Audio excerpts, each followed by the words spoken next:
Voilà, nous allons prendre la parole de Dieu et je vais commencer par quelque chose qui a trait à l'actualité. Vous avez certainement suivi les infos cette dernière semaine, mes frères et sœurs, mais aussi chers amis et auditeurs. Et vous avez peut-être été attristés et qu'il y a aussi eu une grande polémique, parce que vous avez entendu cela, concernant l'ouverture de la cérémonie des Jeux Olympiques en France cette année. Ça a même occasionné beaucoup de réactions différentes à travers tous les États du monde d'ailleurs. Et puis les réponses politiciennes de nos responsables n'ont pas été très convaincantes, c'est le moins qu'on puisse dire. Je voudrais faire une mise au point concernant cette situation afin d'alarmer personne. Le président Macron n'a jamais caché sa religiosité envers les festivités sataniques. C'est vrai. Certains, pour rester dans le politiquement très correct, appellent cela le wokisme. Vous en avez certainement entendu parler. Le wok, alors c'est pas la cuisine, hein, c'est pas ça, hein, on ne cuisine pas avec un wok, mais c'est encore une sacrée cuisine qui nous prépare. Ça veut dire, le wok, en anglais, ça veut dire littéralement éveillé. Par extension, ça veut dire conscient, être conscient de. Donc le mot éveillé n'a pas le même sens pour nous, chrétiens, que pour ces personnes. Eh bien, ce n'est pas sans surprise que la politique française mette en avant, sur le devant de la scène, ce qu'elle souhaite pour le devenir de la vie des gens. Ainsi, sur le plan international, la France, soi-disant pays des libertés, veut instaurer une nouvelle vision du monde. Il est évident que M. Macron et consorts veulent valoriser un changement de mentalité, donc de société. C'est à cette fin, justement, qu'il y a eu un matraquage de propagande par les infos et par les images pour que, dès le plus jeune âge, on distille dans la tête de nos jeunes enfants qu'ils peuvent être ce qu'ils veulent. Leur désir à ces enfants était orienté même par des enseignants coupables, je le répète, coupables de lâcheté et d'indépendance à la réalité physiologique. Dès l'école maternelle, les jeunes sont soumis à des images et à des volontés de leur donner une orientation sexuelle en stigmatisant les gens ordinaires, en prétextant que c'est une mentalité qui est révolue. Le président Macron n'a laissé aucun doute à ce sujet quand il s'est présenté la première fois pour les élections présidentielles. D'ailleurs, il n'a jamais caché son orientation en annonçant avec fierté que l'avènement de la bête était proche, puisqu'il en est un fervent défenseur. Mais malheureusement, il ne sait pas, comme tant d'autres qui ont vendu leur âme au diable pour un peu de gloriole dans ce monde, qu'ils sont en définitif les instruments de Satan, qui est un menteur et un trompeur dès le commencement. Contrairement à ce que signifierait le terme de wokisme, ils ne sont pas éveillés, mais endormis par les pièges du prince de ce monde de ténèbres. Alors devant ces faits volontairement imposés qui prétendent que les personnes vont être libres, nous ne sommes pas étonnés qu'un grand nombre de gens dans la société d'aujourd'hui souffrent de problèmes d'ordre psychologique. Je compatis pour ces personnes.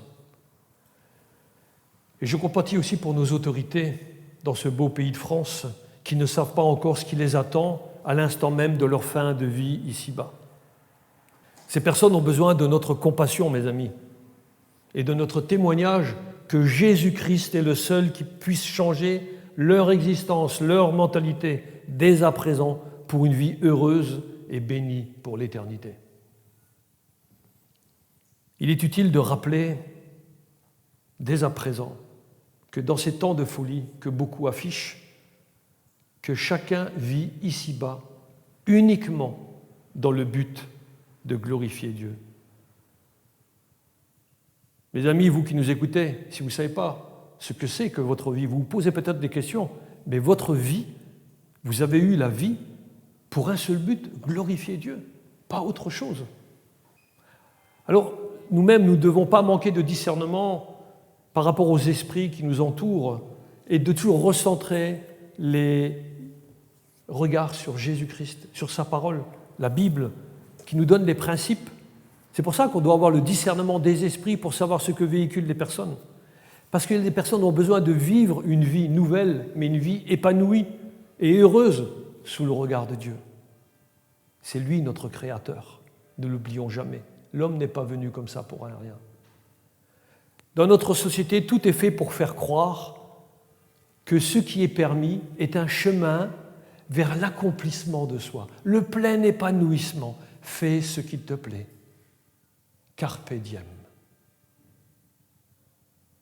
Alors qu'en fin de compte, c'est la perdition qui est encourue pour avoir rejeté avec dédain une vie morale et pieuse que la parole de Dieu nous enseigne.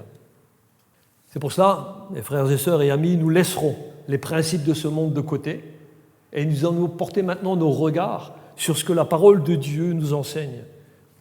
Et je prie vraiment que les contradicteurs de Dieu puissent se repentir et changer de vie et de voie en même temps.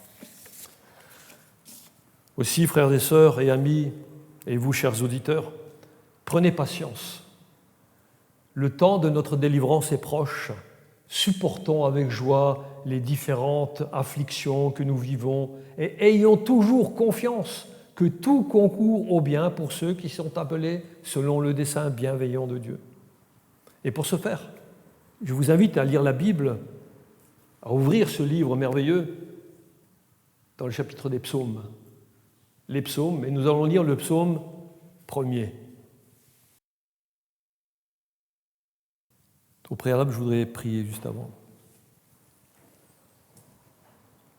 Seigneur éternel, tu nous as fait connaître ta volonté par la voix des prophètes dans l'Ancien Testament. Tu as annoncé les choses merveilleuses qui se sont déroulées. Et la plus grande des prophéties, c'est que tu as annoncé Jésus-Christ. Le Verbe s'est fait chair et il a demeuré parmi nous. Merci Père pour Jésus-Christ, ton Fils béni, éternellement et à jamais. Merci parce qu'il a quitté son trône de gloire, son trône où tout était merveilleux pour lui, pour descendre dans ce monde. Il a pris sur lui notre humanité et il s'est dirigé vers la croix pour payer le prix de nos péchés. Seigneur, merci parce que tu as mis cela dans notre cœur et que nous sommes tournés vers toi. Par ton grand amour, Seigneur, tu nous as saisis et tu nous as ramenés à toi. Seigneur, accomplis encore ce miracle aujourd'hui parmi tous ceux qui t'entendent, ceux qui entendent ta parole, et que, Seigneur, chacun se laisse diriger par ta parole sur ce sentier de la vie. Seigneur, que ta parole soit la lumière sur notre chemin et qui conduise notre sentier ici-bas, Seigneur, pour te glorifier toi seul. Seigneur, aide ceux qui sont faibles à saisir avec puissance ta parole et à ne pas se laisser divertir par les choses de ce monde. Donne, Seigneur, à tous ceux qui entendent encore ta parole, Seigneur, la puissance de se lever pour proclamer ta sainteté et que nous-mêmes, nous soyons dans cette capacité d'accueillir tous ceux qui sont faibles et de les orienter toujours vers ta grâce, Seigneur. Merci pour cet immense bonheur de te connaître et que nous puissions le partager à d'autres encore pour ta seule gloire. Dans le bon nom de Jésus, Père, nous prions. Amen. Nous allons lire le psaume 1er. Il nous dit « Heureux l'homme qui ne marche pas selon le conseil des méchants, qui ne s'arrête pas sur la voie des pécheurs et qui ne s'assied pas en compagnie des moqueurs, mais qui trouve son plaisir dans la loi de l'Éternel et qui la médite jour et nuit. Il est comme un arbre planté près d'un courant d'eau, qui donne son fruit en sa saison, et dont le feuillage ne se flétrit point. Tout ce qu'il fait lui réussit. Il n'en est pas ainsi des méchants. Ils sont comme la paille que le vent dissipe.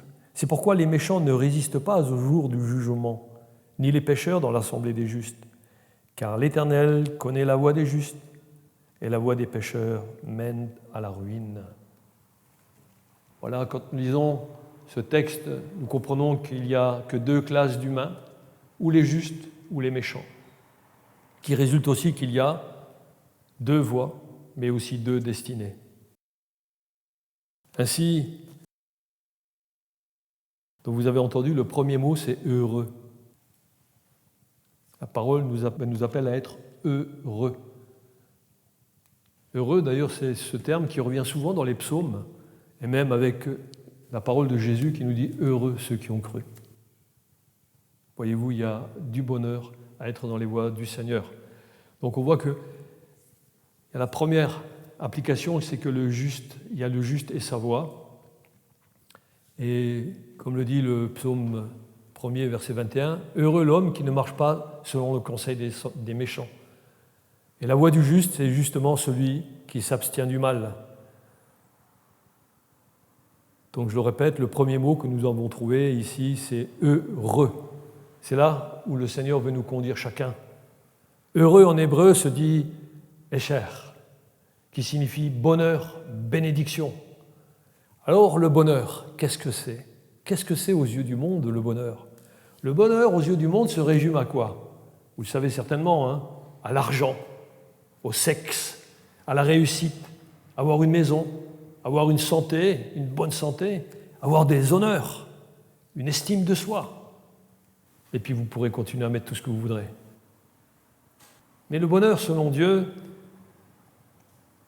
c'est ce que nous avons lu, c'est d'abord de trouver le plaisir dans la loi de l'Éternel. Le vrai bonheur, c'est de posséder le salut que Dieu nous offre. Et cette réalité ne se trouve qu'en Jésus-Christ. C'est que lorsque nous possédons dans notre cœur Jésus-Christ et que Jésus-Christ nous dirige, que nous sommes véritablement heureux.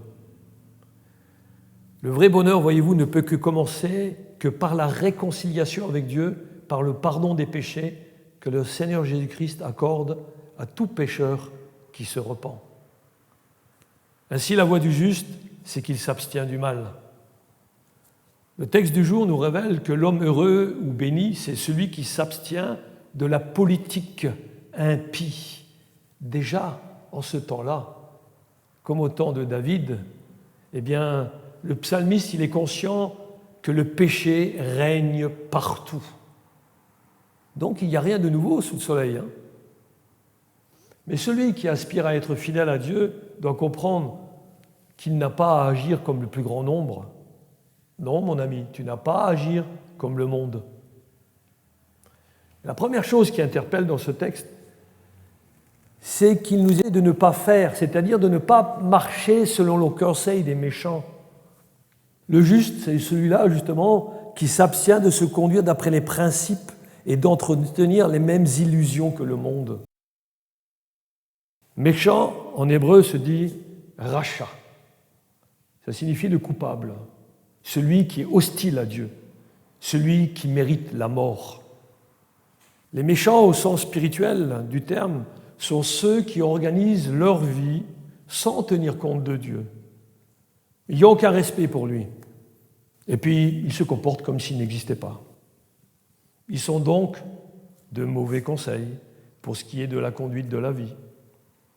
Et surtout, c'est parce qu'une telle personne, elle est sans réponse face aux grandes questions. D'où venons-nous ? Où allons-nous après la mort ? Et quel est le but de la vie ? Demandez aux gens du monde ce qu'ils en pensent de ça. Vous serez surpris de leur réponse.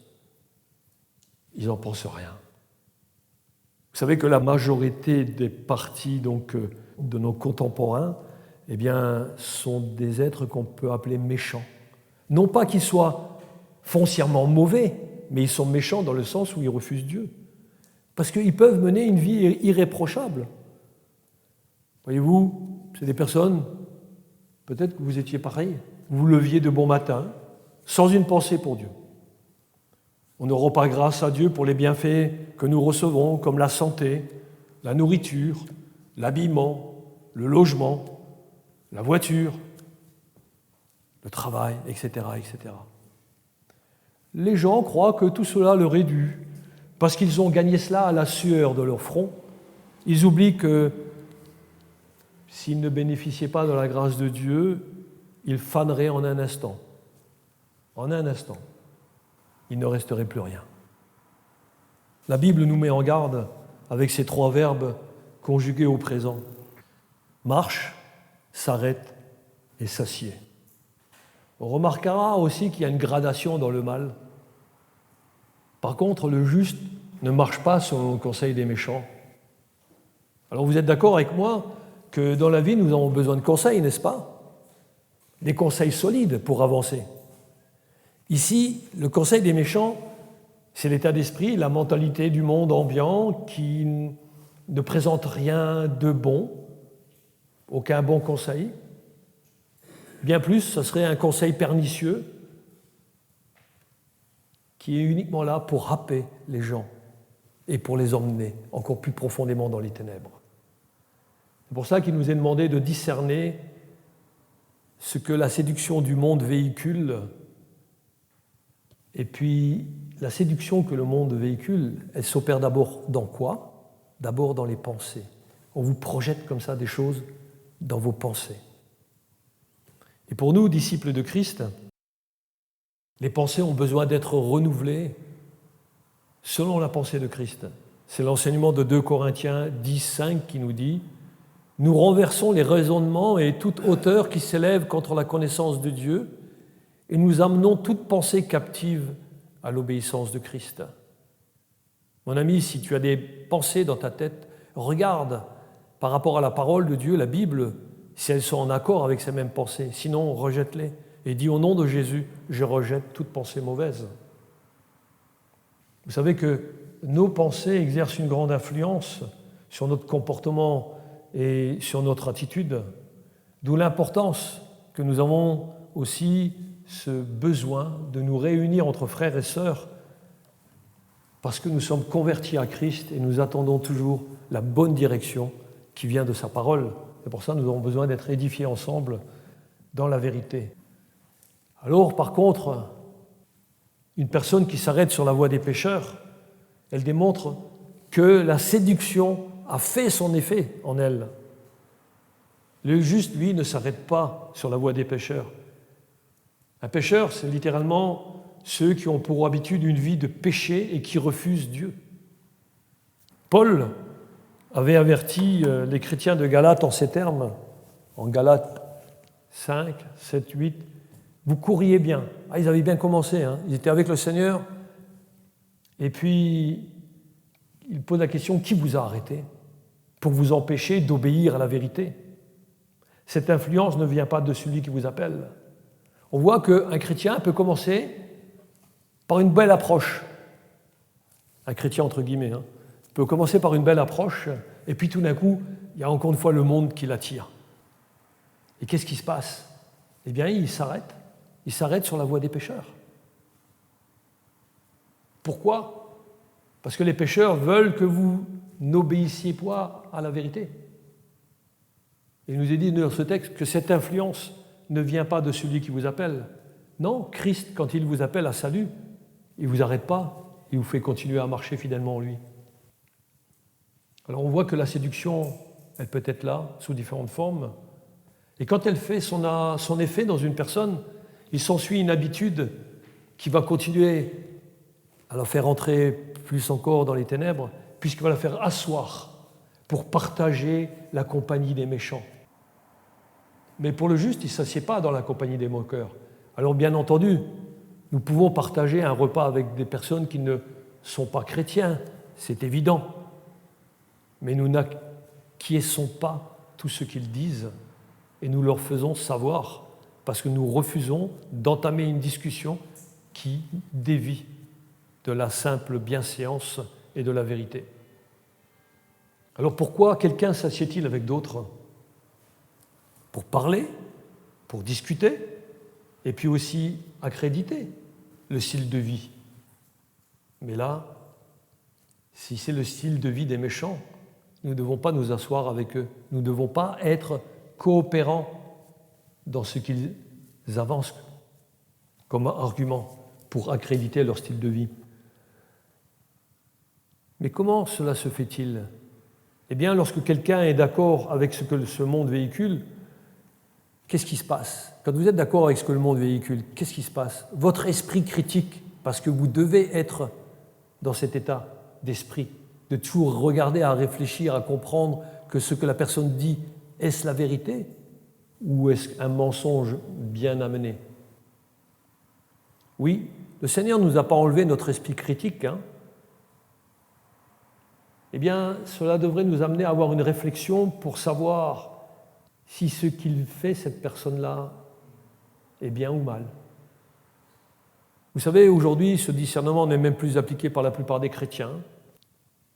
Tu crois en Jésus, c'est super. Viens.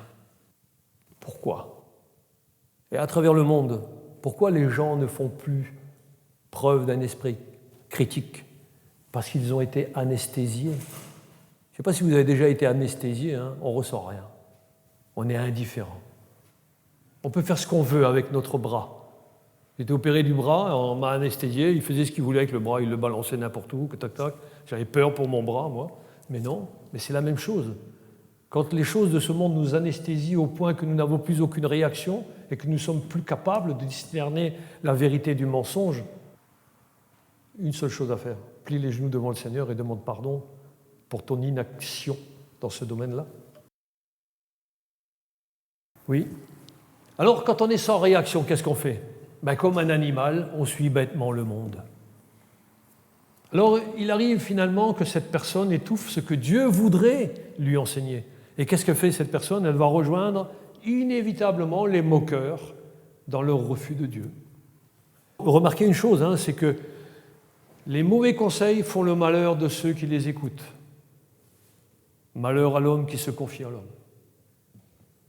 Et il y a une progression comme ça du mal pour celui qui ne veut pas connaître le but de sa destinée éternelle. D'abord, il marche, ensuite il s'arrête et finalement, il s'assied à la table du monde. Le juste, quant à lui, il est appelé à se séparer moralement du monde tout en étant dans le monde. 2 Corinthiens 6, 14, 18 nous dit ceci. « Ne vous mettez pas avec les infidèles sous un joug étranger, car quel rapport y a-t-il entre la justice et l'iniquité? Ou qu'y a-t-il de commun entre la lumière et les ténèbres? Quel accord y a-t-il entre Christ et Bélial, c'est-à-dire Satan? Ou quelle part a le fidèle avec l'infidèle? Quel rapport y a-t-il entre le temple de Dieu et les idoles? Le temple de Dieu, c'est vous, mes chers frères et sœurs, qui avez accepté Christ. Vous êtes devenus le temple de Dieu par le Saint-Esprit en vous.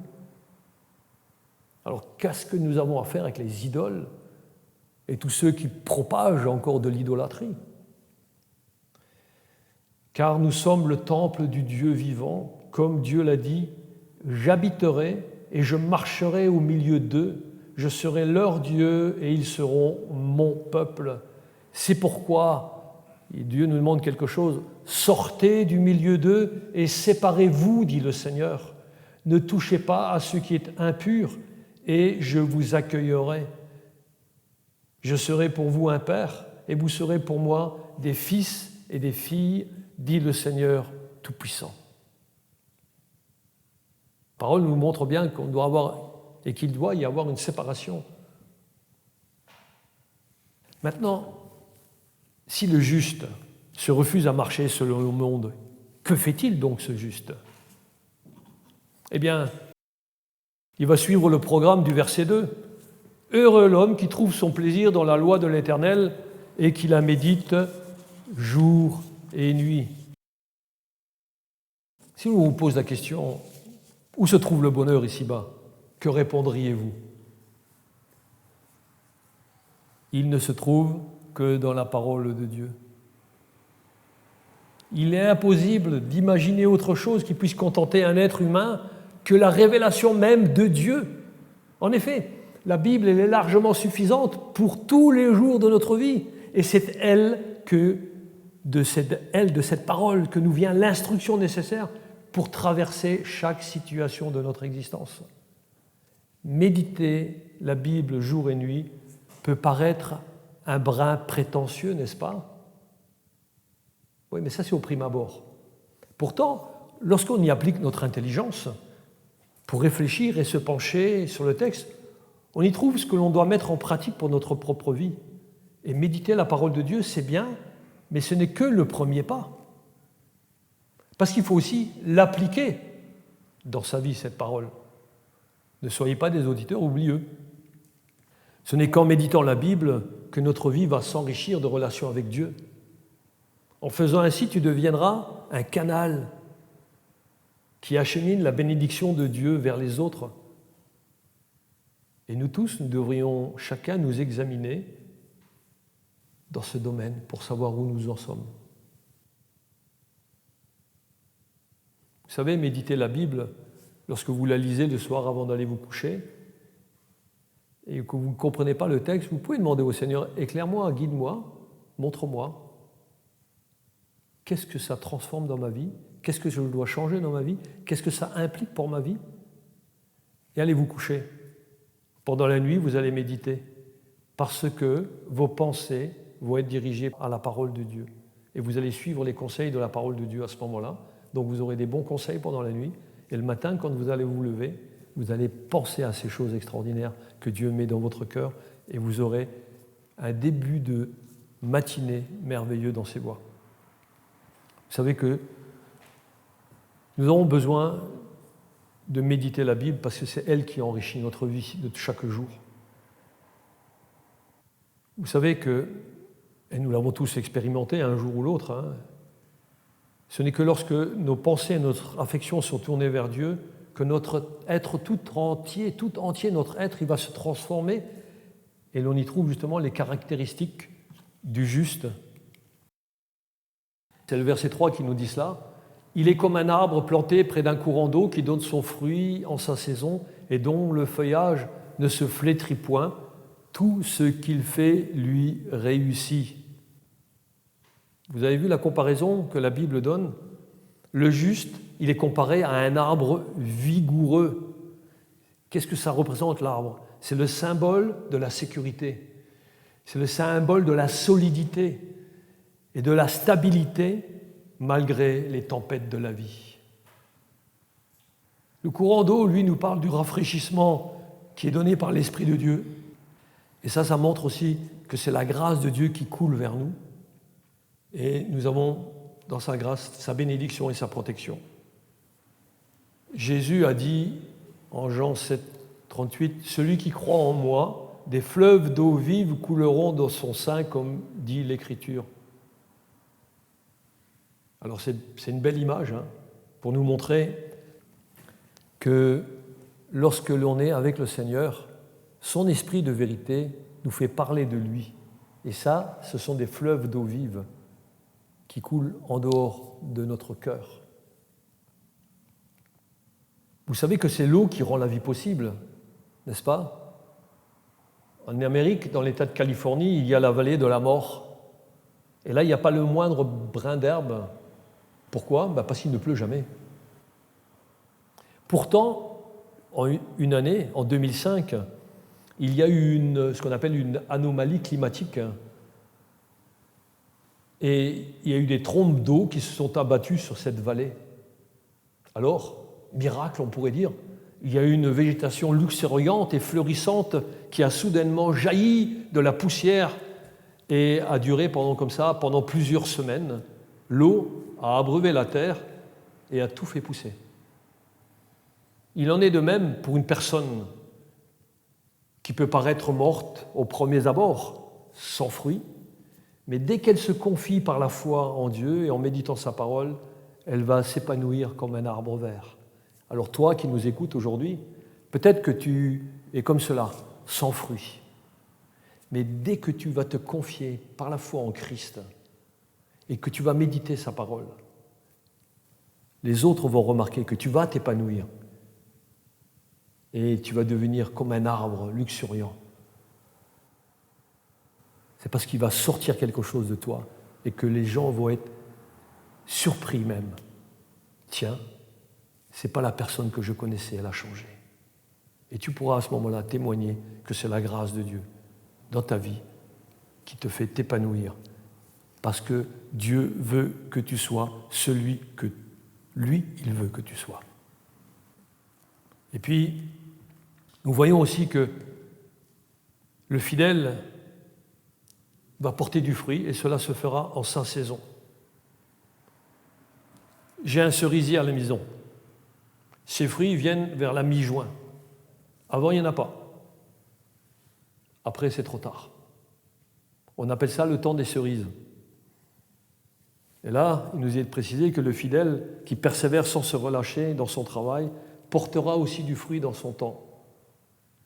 Il ne va pas rester stérile, hein, comme le figuier que Jésus a maudit parce qu'il ne trouva pas de fruits sur lui.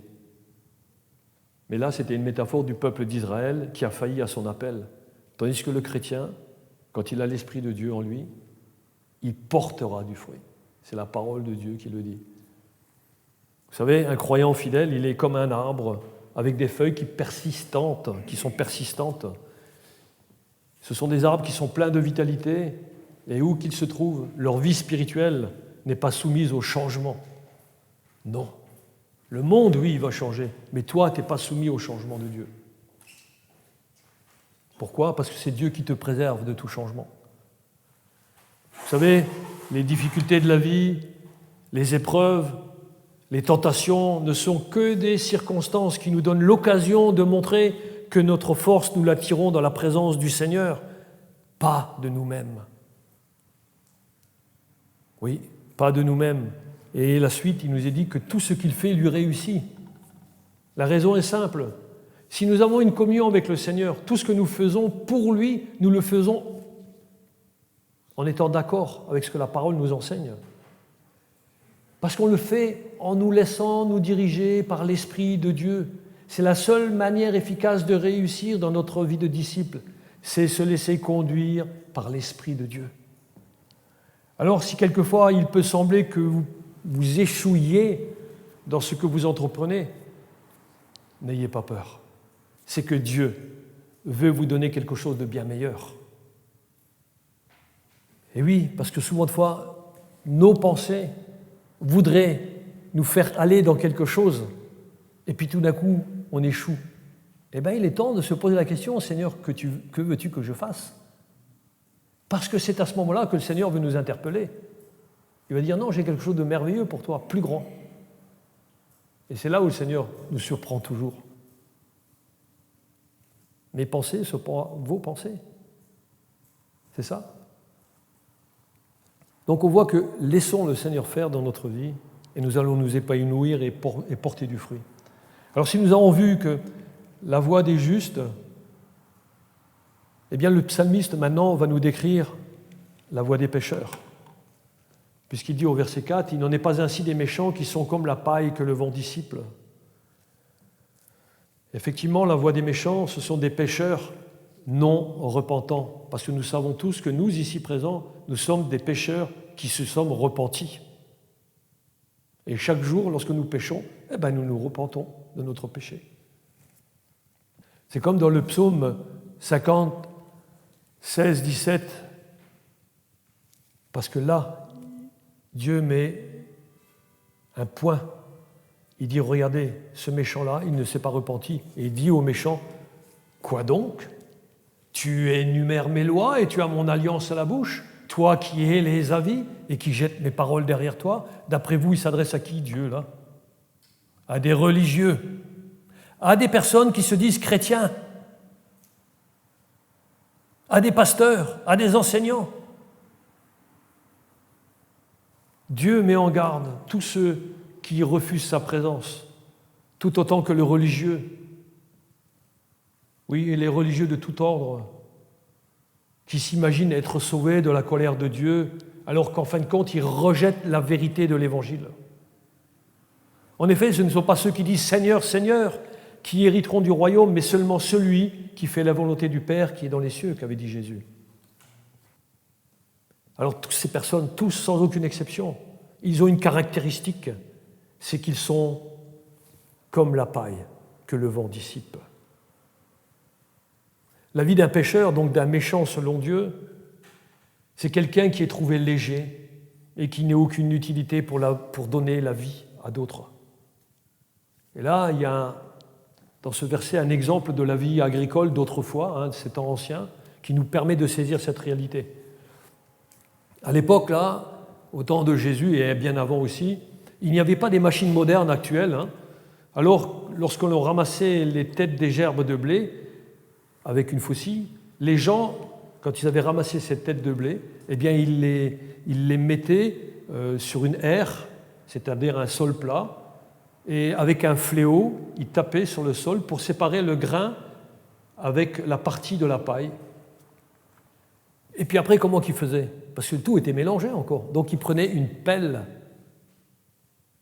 et ils jetaient l'ensemble en l'air, et le vent qui était là, il poussait la paille et l'enveloppe, le son, au loin, et le grain qui était plus lourd, il retombait là où il était.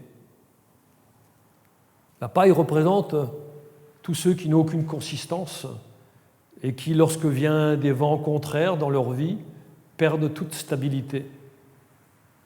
Le vent les dissipe en fin de compte. Ils ne méritent que d'être rejetés. C'est ce dont nous avait averti Jean le Baptiste en parlant de l'œuvre ultime de Jésus-Christ.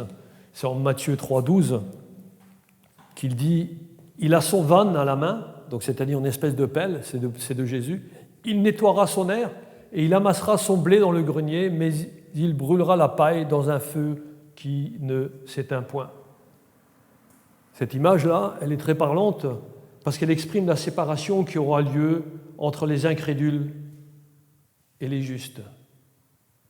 Les méchants, eux, ne résistent pas au jour du jugement. Ils comparaîtront devant Dieu pour le jugement du grand trône blanc. Mais ils n'auront personne pour défendre leur cause, car ils auront rejeté la parole qui leur apportait la vie. Et c'est cette même parole, donc Jésus-Christ, qui les condamnera. Jésus-Christ est venu une première fois pour sauver le monde. Il reviendra une deuxième fois pour juger le monde. Qu'est-ce qui se passe? Un méchant peut-il être dans l'assemblée des justes? Non. Parce que devant le grand trône blanc, le méchant sera séparé. Il ne peut pas être dans l'assemblée des justes, le méchant. Pourquoi? Parce qu'il a refusé la seule grâce que Dieu accorde à celui qui a foi dans le sacrifice de Christ à la croix. Vous allez me poser la question, mais alors dans l'Ancien Testament, les justes, comment pouvaient-ils être justes? Parce qu'aucun ne peut être juste par le mérite de ses propres œuvres. Mais comment pouvait-il être juste? Et simplement parce qu'il regardait par la foi au Sauveur qui devait venir. Ils croyaient aux promesses de Dieu et leur foi leur était imputée à justice, comme ce fut le cas pour Abraham, le père de ceux qui ont la foi, le père de tous les croyants, puisqu'il nous est précisé cela en Romains 4,3, car que dit l'Écriture? Abraham crut à Dieu et cela lui fut imputé à justice. C'est encore pour nous aujourd'hui qui sommes là un encouragement à annoncer encore de croire en Jésus-Christ pour être sauvé. Et ainsi, la justice de Christ te sera imputée. Il y a Calvin qui a dit « Ceux que l'Écriture appelle les justes ne sont pas censés être justes par le mérite de leurs œuvres, mais ils aspirent à la justice de Dieu. » Voilà, uniquement l'aspiration profonde au fond de toi qui veut te faire entrer dans la justice de Dieu et y obéir, c'est celui-là qui sera appelé juste parce que tu auras pris sur toi la justice que Dieu accorde par Jésus-Christ. Et un jour, la justice de Dieu s'accomplira. Pourquoi? Parce qu'à la fin de cette vie terrestre, les méchants, mais alors tous les méchants seront condamnés, parce que tous sont désobéissants à Dieu et n'ont aucune valeur à ses yeux. Alors, ils devront subir le jugement. Alors, mon ami auditeur, dans quelle catégorie te places-tu? Le méchant ou alors le juste? Ne crois-tu pas que ta destinée éternelle est présentée ici en ce moment, ce jour, et qu'il est temps pour toi de réagir et de choisir la voie de la justice?